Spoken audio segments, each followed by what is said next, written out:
With me having enough tape-based camcorders to start a small museum, it's only natural that I would have a couple of 35mm film still cameras around to keep the camcorders company, and this is the 1981 Canon AE1 Program. The AE1 Program actually replaced the AE1 that came out about 5 years before this model, and the AE1 Program was special because if you didn't have any knowledge of how to take photos, primarily by setting your shutter speed or adjusting your f-stop aperture value, these Canon AE1 programs made it very easy for the budding amateur photographer to take photos that were picture perfect, no pun intended. All you had to do was point, focus, and shoot by pressing the shutter button, just like you can on a regular point and shoot camera. So the only thing that you had to worry about was making sure that your subject was in focus. There's two different color choices that you could have chosen when these were new. You had this customary silver and black finish, which was typical for cameras of the time, and then the much harder to find all black finish, which definitely had a very sleek appearance similar to modern day cameras. I'm not the guy to ask to know everything there is to know about photography and the ins and outs associated with it. I like taking pictures just as much as the next person. And that was one of the principal reasons why I decided to give the AE1 program a try instead of just a regular plain Jane AE1. All I had to do was worry about focusing the thing. But I soon discovered it wasn't all that bad. In fact, I actually liked having the manual controls right at my fingertips, as easily laid out as it is on the AE1 program. When I actually, and of course there's always dust on the stuff that I'm trying to film and it looks disgusting. This is my particular example of a Canon AE1 program, complete with two additional lenses over that which the camera came with, and an external flash for shedding some light on your subjects. Starting on the left of the camera is the film winder for the film itself. Also your ISO adjustment, which is locked in place. Normally you would use this little black adjustment lever over here on the side, but that's locked in place. That is, of course, until you depress this little chrome button, and now you can adjust that depending on the film that you have in the camera. This black button over here is used for nothing other than just testing to see the level of the battery. On the center of the camera is a customary hot shoe for use with external flashes. Coming over here to the right side of the camera is your program wheel for alternating between different shutter speeds, bulb mode, where the shutter will remain open for as long as the shutter button is depressed, and also switching into that fully automatic program mode. Your film counter is up here. This will tell you how many stills you have currently taken to the roll of film in the camera, and there is one presently installed in this camera, which is why it's reading number 22. You can see to the left of that what the manual calls orange. I would describe as being more red than anything else, but a red number, in this case number 20, and that is to give you a hint that rolls that have that number of pictures on them, that you're approaching the end of that roll. This is your film advance lever. Actually doesn't do anything right now, only extends about that far. It doesn't actually ratchet because this is armed and ready to take a photo. The film has already been advanced in preparation for the next photo I'm going to take with this camera, which is why I can't move this thing anymore. Here's your shutter button, and if you look closely, it's actually threaded on the inside, and that's for use with a remote control, mechanical remote control that would screw into the top of this thing, not just for convenience but also for the sake of picture quality. If you're using a long or maybe even bulb exposure and you don't want to touch the camera to introduce vibration that'll ruin your shot, now you don't have to worry about touching the camera because you can remotely press the shutter. You probably spied this little plastic slider control, which is able to be adjusted to these three different settings. The third one, which is the lowest setting down here, is for self-timer mode, and it'll count down from about 10 seconds, beep, and eventually take a still photo. L stands for lock, and that's to prevent you from taking pictures, and an A is otherwise referred to as on. That will allow you to take photos and use the camera as normal. A lot of the cameras you'll see for sale used are actually missing something. Can you see it? Well, it was visible up until now in the video. This is the part that's missing, this little tiny holster hand grip, which makes it a lot easier for your fingers to wrap around the camera and get a better grip. These things are always missing, and all they do is slide in place over this little peg. It makes it so much easier to get a better grip on this camera. But one thing it actually obscures and needs to be removed before we can see the next thing is where there's no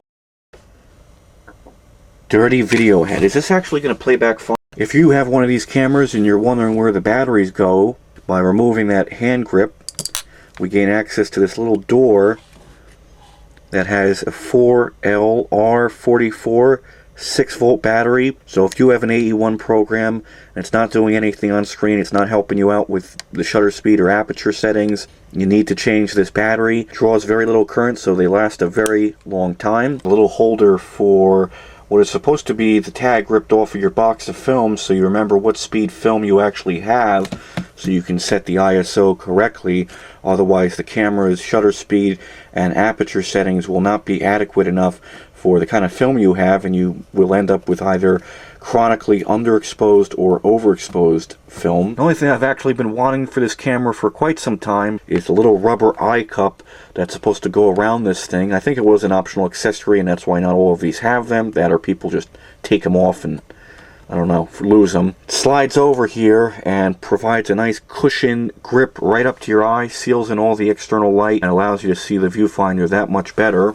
This makes short work of what is normally a pain in the rear, trying to make sure your subject is in focus. These had different styles of viewfinders used, and you might be able to see right to the left side of that bottle of glue how the edges don't quite line up. And the way that you're supposed to do this is to adjust it until those edges start to line up. And when that happens, I'm moving the focus ring right now, it's in focus. Coming over to the business end of the camera, the one that you'll be seeing the least of and your subjects the most of, there's a little black plug here which, if you remove it, will expose a PC socket for use with triggering external flashes. Below the PC socket are two nondescript looking buttons. The one that's totally black up top is for locking the exposure, the automatic exposure, to whatever setting it is when you press that button. So long as you keep holding that button, the camera will not adjust its exposure depending on lighting changes. And coming down here is what they call auto exposure preview. Pressing this button will trigger the camera's viewfinder to display which aperture value it recommends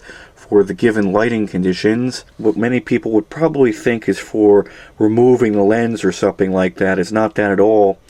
This is actually what Canon calls a step down lever, or what I call an aperture preview lever. You just lift up on this little plastic piece and you slide it in, and now whatever aperture setting that you're using on the lens will be visible through the viewfinder, because normally if this thing isn't engaged, no matter what aperture f-stop value you're using on the lens, you're always going to be looking at the viewfinder through a fully open aperture that lets the most light in. You can see that the image is much darker now, whereas if I disable that, it gets much brighter. That's immensely helpful for people that want to see real-time changes to their aperture and how they affect the pictures that they're going to take.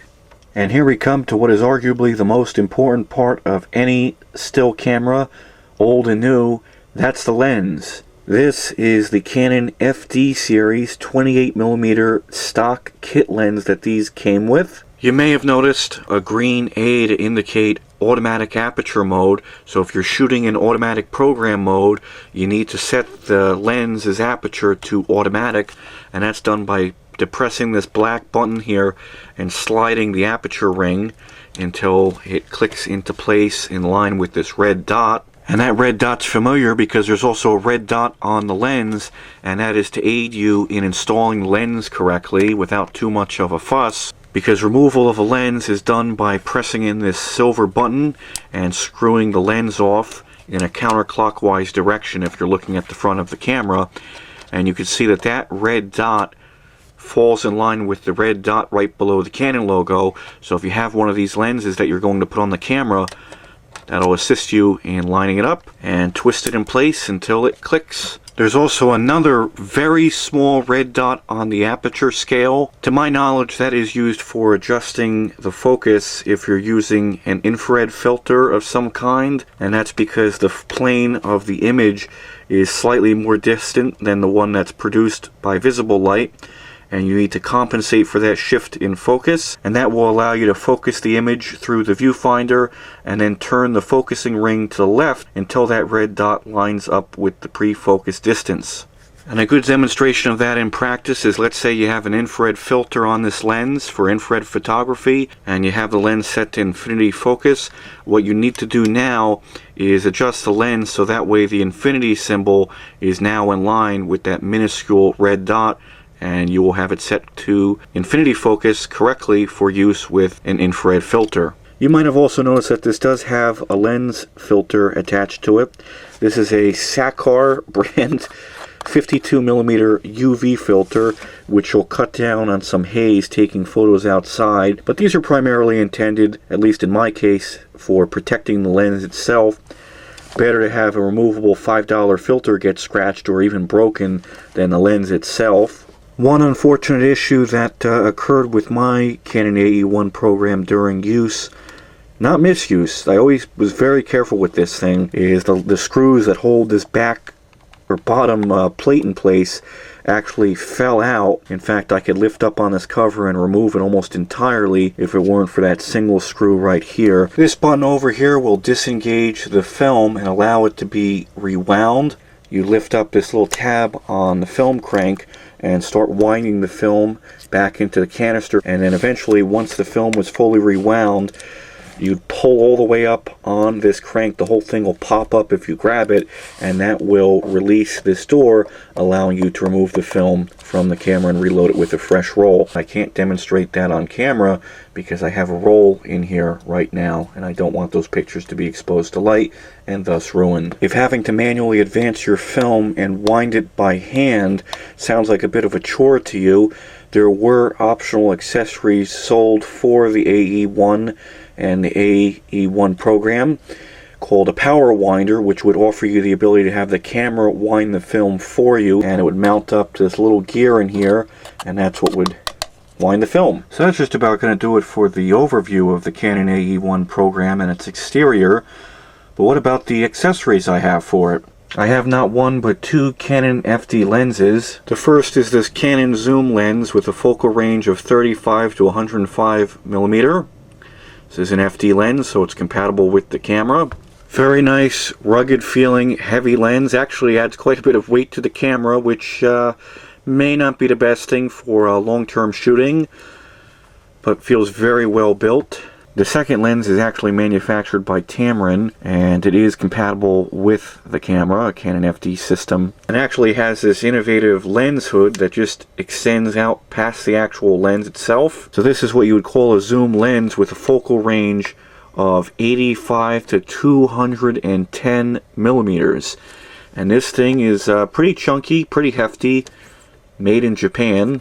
Normally this isn't something you should probably do with any amount of regularity, but the inside of this thing is dusty and actually needs to be cleaned. And it's my understanding that you can actually remove and change these guides for the viewfinder to suit your preferences. There's a couple of different viewfinder inserts that you were able to buy at the time, depending on how you wanted to have the camera assist you in focusing. The one that I have in here is the most popular, where it gives you that split image where you have to line up both edges to make sure it's in focus. But there were a few others that you could buy, and you would depress this little tab and carefully pull that out and then replace it with a new one. This is going to be incredibly difficult to film on camera, but you can see that within the viewfinder it's showing us a green P, indicating that this is set to automatic program mode, and it's also showing us the aperture it's going to use. If I cover up the lens here, you can see that it's flashing to indicate the image is going to be too dark, and the aperture has tried to compensate for that. Now that I've turned program mode off and I have reverted back to a manual shutter speed, if I go into the viewfinder, and this camera focus is not on the dust and grime but the viewfinder itself, you'll see that it's indicating now by way of a red M that we're in manual mode, and you could also see that it's telling us which aperture to use depending on the shutter speed, but because we're set to 1/1000th of a second, the max for this camera, it's flashing 1.4, indicating that it's going to be too dark. But if I adjust my shutter speed now, you can see it starts telling us which aperture to use. So it's in that way that you can shoot in fully manual mode. You select the shutter speed that you want to use, and the camera's viewfinder will tell you which aperture you should use to correspond with that shutter speed to get a properly exposed image. And that helpful little meter in the viewfinder will show up either when you halfway press the shutter button halfway, but if you are worried about accidentally taking a photo and you don't want to worry about that, you can also press this aforementioned button over here, the aperture preview, and that'll do the same thing and bring that meter up on the viewfinder without any fear of pressing the shutter button. And no, that's not a period correct neck strap. The one that was on this camera when I got it was incredibly grungy and was eventually replaced with this one off of a 90s Canon 35mm SLR. So I'm sure people are chomping at the bit to see what kind of pictures this thing can put out. I've gotten so used to the instant gratification that digital cameras and smartphones offer. Film didn't offer that. You had a limited number of pictures that you had to use wisely, and because nobody wanted to waste film, you had to be very decisive about which pictures you wanted to take, unless we forget the excitement and buildup of suspense that came along with picking up your film after processing and printing, and going through your photos in the car and seeing how they turned out after many weeks, maybe even months of anticipation until you filled up that roll and dropped it off for processing and printing. The only problem that I've encountered these days with taking photos to film is trying to find a place local to me that'll actually take the film in, process it, and print it. And a lot of these places don't even give you the negatives back. So that's certainly one thing to keep in mind. So I'm still going to take photos to film. What I'll probably end up doing is using one of the mail order services. And all these photos would admittedly look pretty boring if I didn't take them with a film camera. There's just a certain aesthetic that can't be reproduced digitally.